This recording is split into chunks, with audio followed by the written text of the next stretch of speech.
लेते हैं मैटर की डेफिनेशन क्या है। Anything that has mass and occupies space is called matter. ठीक है, कोई भी चीज़ जो वज़न रखती है और जगह घेरती है वो क्या कहलाएगी, मैटर कहलाएगी। ठीक है, अब मैटर की एग्जांपल्स पढ़ लेते हैं। Matter is all around us, the air you are breathing, the book you are reading and the stuff you touch and see. यानी अगर हम मैटर की एग्जांपल लेना चाहें तो हमारे इर्द गिर्द मौजूद तकरीबन हर चीज़ जो है वो मैटर है। ठीक है, फॉर एग्जांपल आप जो हवा में सांस ले रहे हैं, ठीक है, तो इस हवा क्या है, ये भी मैटर है। इसी तरह से आप जो बुक रीड करते हैं तो ये बुक भी क्या है, मैटर है। और जो स्टफ़ आप टच करते हैं, देखते हैं, तो वो भी क्या है, मैटर है। ठीक है, इसके अलावा फॉर एग्जांपल वो गिलास जिसमें हम पानी पीते हैं वो भी मैटर है। ठीक है, जो पानी हम पी रहे हैं वो भी मैटर है। ठीक है, जिस चेयर पर हम बैठते हैं वो भी मैटर है, और जो कपड़े और शूज़ वगैरह हम पहनते हैं वो भी क्या है, मैटर है। बस सिर्फ इनकी स्टेट चेंज है। ठीक है, atom, matter is made up of smallest particle which are known as atoms. मादा यानी मैटर जो है वो छोटे से छोटे पार्टिकल से मिलकर बनता है। ठीक है, और वो पार्टिकल्स जो है वो एटम्स कहलाते हैं। ठीक है, यानी हम कह सकते हैं कि atoms are the basic unit of matter and define structure of elements. अब एटम्स का स्ट्रक्चर किस तरह से होता है। Now it is discovered that atoms are made up of 3 particles, protons, neutrons and electrons. Neutrons and protons are situated in nucleus and electrons are revolving around the nucleus. ठीक है, यानी discovery के बाद मालूम हुआ कि एटम जो है वो 3 पार्टिकल्स पर मुश्तमिल होता है, यानी 3 पार्टिकल्स से मिलकर बना होता है। ठीक है, प्रोटॉन्स, न्यूट्रॉन्स एंड इलेक्ट्रॉन्स। अब इनकी पोजीशन क्या होती है, ये प्रोटॉन, न्यूट्रॉन, इलेक्ट्रॉन एटम में कहाँ कहाँ प्रेजेंट होते हैं। ठीक है, तो न्यूट्रॉन और प्रोटॉन जो है ये एटम के सेंटर में, यानी उसके न्यूक्लियस में पाए जाते हैं। ठीक है, और इलेक्ट्रॉन्स कहाँ होते हैं, इलेक्ट्रॉन इसी न्यूक्लियस के गिर्द जो है वो ऑर्बिट में मूव कर रहे होते हैं, रिवॉल्व कर रहे होते हैं, यानी electron are revolving around the nucleus.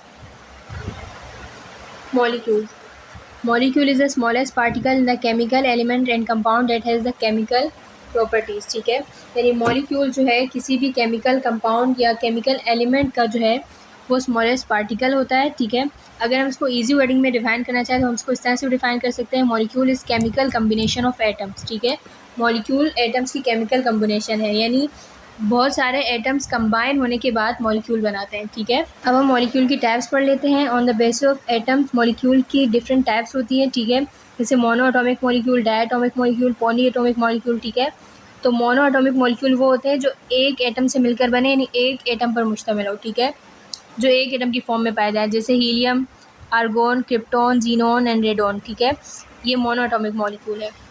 Diatomic molecules वो होते हैं जो 2 एटम से मिलकर बने, यानी 2 एटम्स पर मुश्तमिल हो, जैसे nitrogen, oxygen, chlorine, bromine, iodine, ये 2 एटम्स की फॉर्म में पाए जाते हैं। ठीक है,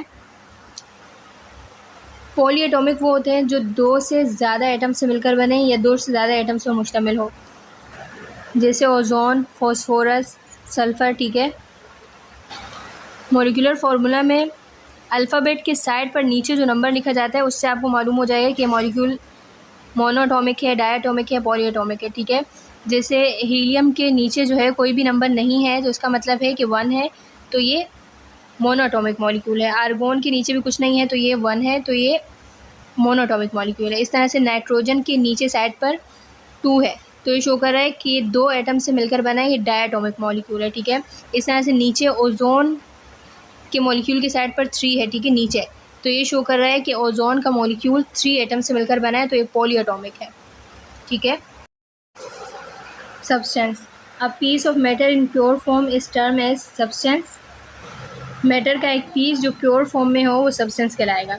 ठीक है, every substance has a fixed composition and specific properties. Every substance has physical and chemical properties. Substance are elements and compounds. ठीक है, हर सब्सटेंस की फ़िक्स कंपोजिशन होती है, फ़िक्स बनावट होती है। ठीक है, और उसकी मखसूस स्पेसिफिक खसूसियात होती हैं। ठीक है, और हर सब्सटेंस की फ़िज़िकल और केमिकल प्रॉपर्टीज़ भी होती हैं, और सब्सटेंस जो है वो एलिमेंट्स भी हो सकते हैं, कंपाउंड्स भी हो सकते हैं। ठीक है, अब सब्सटेंस की एग्जांपल्स पढ़ लेते हैं। Pure substances include tin, sulphur, diamond, water, pure sugar that is sucrose, table salt that is sodium chloride, and baking soda that is sodium bicarbonate ETC। ठीक है, अब सब्सटेंस की एग्जांपल में क्या क्या शामिल है, tin, sulphur, diamond, water, pure sugar. ठीक है, जो सक्रोज होता है, टेबल सॉल्ट सोडियम क्लोराइड होता है। ठीक है, और बेकिंग सोडा। ठीक है, जो सोडियम बाइकार्बोनेट होता है, ये सब क्या है, ये प्योर सब्सटेंस की एग्जांपल है। इस पूरे लेक्चर की समरी क्या है कि इलेक्ट्रॉन्स, प्रोटॉन्स और न्यूट्रॉन्स जो हैं वो मिलकर एटम बनाते हैं, ठीक है। वन और मोर यानी एक या एक से ज़्यादा एटम्स मिलकर मॉलिक्यूल बनाते हैं। बहुत सारे मॉलिक्यूल्स मिलकर मैटर बनाते हैं, ठीक है। और मैटर को हम सब्सटेंस यानी प्योर सब्सटेंस और मिक्सचर में डिवाइड कर देते हैं, यानी मैटर जो है वो सब्सटेंस भी हो सकता है और मिक्सचर ऑफ सब्सटेंस भी हो सकता है, ठीक है। सब्सटेंस को फर्दर हम एलिमेंट और कंपाउंड में डिवाइड कर देते हैं और मिक्सचर ऑफ सब्सटेंस को हम होमोजीनियस मिक्सचर और हेट्रोजीनियस मिक्सचर में डिवाइड कर देते हैं, ठीक है। आई होप आपको आज का टॉपिक समझ में आ गया होगा। वीडियो को लाइक और चैनल को सब्सक्राइब करना ना भूलिएगा और बेल के आइकन को लाजमी प्रेस कर लें ताकि मेरी हर नए आने वाली वीडियो की नोटिफिकेशन आपको मिलती रहे।